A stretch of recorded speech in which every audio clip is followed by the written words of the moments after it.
श्रीहरी ब्रह्मगिरीचे वर्षभराचे अनुष्ठान संपन्न झाले होते. विठ्ठलपंत आणि रुक्मिणी दोघांनीही त्र्यंबकेश्वराची अन्योन्य साधना केली, आराधना केली. पुन्हा सारेजण कुटीकडे आळंदीला परतले. आता निवृत्ती आणि ज्ञानदेव यांचा वेगळा ज्ञानसंबंध निर्माण झाला होता. आळंदीची कुटी पुन्हा चालती बोलती झाली.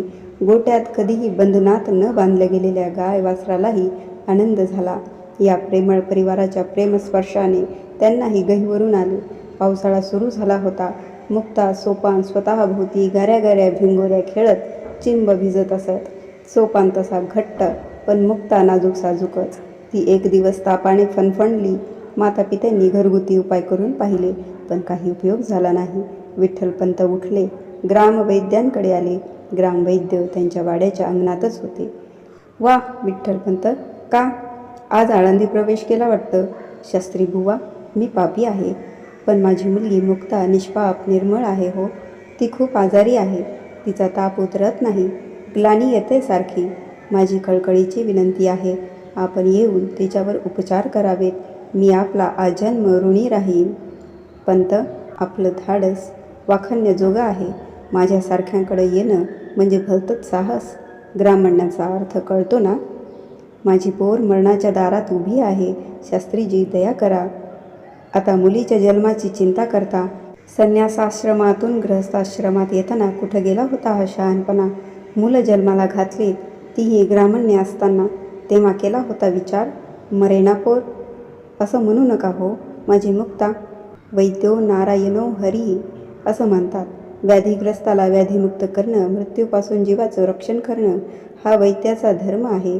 आपल्याला आमच्या कुटीत येणं शक्य नसलं मी रोगलक्षण सांगतो. आपण काही औषधी द्यावी, पण माझ्या मुक्तीला वाचवावं. विठ्ठलपंत कोसळले. त्यांनी गुडघे टेकून वैद्यांपुढे हात जोडले. रडत रडत विनवू लागले. वैद्यांवर त्याचा काही परिणाम झाला नाही. ते पाठ फिरवून घरात निघून गेले. हताश होऊन विठ्ठलपंत कुटीत आले. निवृत्ती धुनी पेटवण्याची तयारी करत होता. आत मुक्तीचे डोके मांडीवर घेऊन रुक्मिणी तिच्या कपाळावरून हात फिरवत होती. अधूनमधून मुक्ते, मुक्ते ग असं म्हणत होत्या. गळणारे डोळे टिपत होत्या. सोपान घाबरून बसला होता. ज्ञानाही मुक्ताला हाकारत होता. मुक्ताचे अंग विलक्षण तापले होते. विठ्ठलपंत कुटीत आले. भिंतीला डोके टेकून स्फुंदून रडू लागले. ज्ञानदेवांनी मोठ्या निर्धाराने आपल्या नेत्रांमधले अश्रू पुसले. पद्मासन घातले. आपले दोन्ही हात मुक्ताच्या कपाळावर ठेवले. नेत्र मिटून घेतले. हळूहळू ज्ञानदेवांची काया थरथरू लागली. काही क्षण असेच लुटले. ज्ञानदेव उठले. थरथर कापत बाहेर अंगणात आले. काष्ठे ओली होती. धुणी प्रज्वलित होत नव्हती. ज्ञानदेव धुणीजवळ आले. दोन्ही हातांनी काष्ठांना स्पर्श केला. धुणी धडाडून पेटले. ज्ञानदेवांची थरथर थांबली. ते स्थिर झाले. निवृत्तीनाथ ज्ञानदेवांजवळ आले. ज्ञाना, तू सिद्ध झालास. मोठ्या प्रेमाने त्यांनी त्यांचे अवघ्राण केले. मुक्ताला घाम आला. काही क्षणात तिचा ताप उतरला. तिने डोळे उघडले. डोळ्यातून अश्रू गळत होते. खूप दिवसांनी मुक्ता हसली. रुक्मिणीने तिला छातीशी कवटाळले.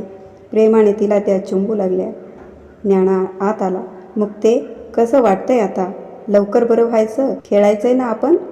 मुक्ता खळखळून हसली. विठ्ठलपंतांनी ज्ञानाला जवळ घेतले. त्यांचे आनंदाश्रू ज्ञानाच्या मस्तकावर अभिषेक करत होते. रुक्मिणी गहिवरून म्हणाली, ज्ञाना, तुझी मी आई आहे, पण तू खरी ज्ञानमाऊली आहेस. ज्ञानदेव शांतपणे उठले. खांद्यावर झोळी अडकवली. विठ्ठलपंत म्हणाले, ज्ञाना, कुठं निघालास? भिक्षा मागायला? मधुकरी मागायला? ज्ञाना शांतपणे उत्तरला, नको ज्ञाना, तू जाऊ नकोस, मी जाईन. विठ्ठलपंत म्हणाले. ज्ञाना म्हणाला, तात, श्रीकृष्णाच्या आणि गुरूंच्या कृपेनं सिद्धी प्राप्त झाली. सिद्धीचा जुळा भाऊ अहंकार, तो येण्याआधी मी माझ्या सामान्य मानव वृत्तीला साद घालतो. भिक्षा हे त्याचं सर्वोत्तम माध्यम आहे आणि साधकानं भिक्षा मागणं हाच त्याचा धर्मभाव आहे. मला अडवू नका. ज्ञाना बोलत असताना पंचपात्री घेण्यासाठी निवृत्ती आत आला. तो म्हणाला, तात, त्याला भिक्षा मागायला अनुमती द्या. त्याचं योग्य आहे. विठ्ठलपंत गदगदल्या स्वरात म्हणाले, ज्ञाना, सांभाळून आपल्यावर ग्रामण्य आहे. ज्ञानदेव नामस्मरण करत गावात शिरले. मोठा चौसोपी वाडा होता. एक गृहस्थ घरासमोर उगवलेल्या झाडांची फुले ओनवे होऊन खुडत होता.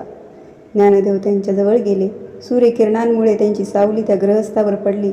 तेथून मस्तकाची सावली दगडी भिंतीवर आली. गृहस्थ सरळ होऊन वळले. क्रोधाने त्यांच्या तळपायाची आग मस्तकाला गेली.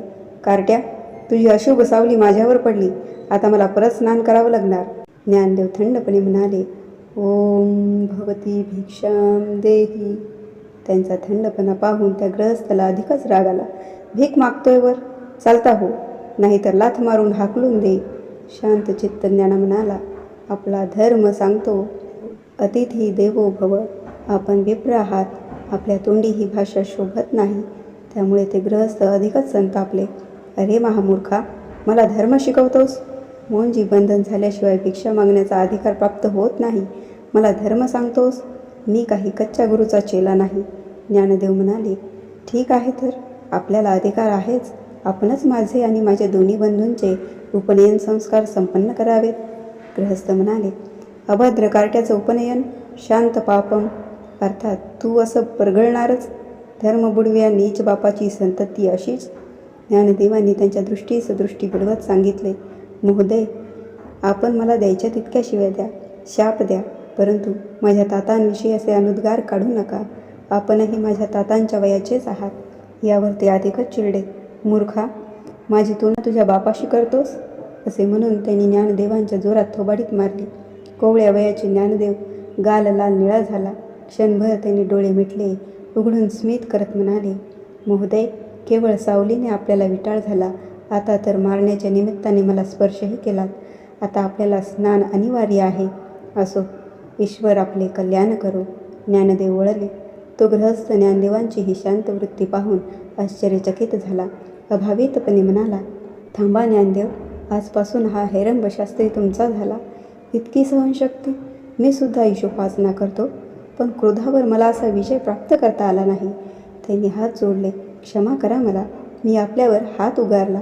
आता एक विनंती आहे, मधुकरी घेऊन जा." ज्ञानदेवांनी हेरंबशास्त्रीकडे स्नेह भरल्या नजरेने पाहिले. "धन्यवाद शास्त्रीजी, मला मधुकरी मिळाली." हेरंबशास्त्री विस्मयाने म्हणाले, "मधुकरी मिळाली? समजलो नाही मी." ज्ञानदेव म्हणाले, "आपल्या मनी करुणेनं जन्म घेतला. माणुसकी माणसाच्या अंतर्यामी असतेच, हे मी आपणास सांगावं असं नाही. फक्त ती जागृत करावी लागते. मला काही नको, मधुकरी मिळेल. पण आपण अधिकारी आहात. मजसाठी काही करायची आस असेल तर तातांवरचं ग्रामण्य दूर करून परत त्यांना वर्णाश्रमात घ्या." हेरंबशास्त्र्यांनी खाली मान घातली. "इतकं सामर्थ्य माझजवळ नाही, पण येत्या काही दिवसात पैठणचे श्रीनिवास भट येत आहेत. त्यावेळी आळंदीस विद्वत सभा भरणार आहे. त्या सभेत मी हा विषय मांडेन." ज्ञानदेवांनी खाली वाकून हेरंबशास्त्र्यांना नमस्कार केला. जाता जाता गाऊ लागले. त्यांची प्रतिभा झरू लागली. देवाची ये द्वारी उभा क्षणभरी, तेने मुक्तिचारी साधी येल्या. हरिमुखे मना, हरिमुखे मना, पुण्याची गणना कोण करी. असोनी संसारी जीवे वेगू करी, वेदशास्त्र उभारी बाया सदा. ज्ञानदेव म्हणे व्यासाची खुणे, द्वारकेचे राणे पांडवा घरी. पर्वताप्रमाणे पातक करणे, वज्रलेप होणे अभक्तासी. नाही ज्यासी भक्ती ते पतित अभक्त, हरिसी न भजत दैवहत. अनंत वाचाळ बरळती बरळ, त्या कैचा दयाळ पावे हरी. ज्ञानदेवा प्रमाण आत्मा निधान, सर्वाखटी पूर्ण एक नांदे. देवाची द्वारी उभा क्षणभरी, हरिमुखे मना, हरिमुखे मना.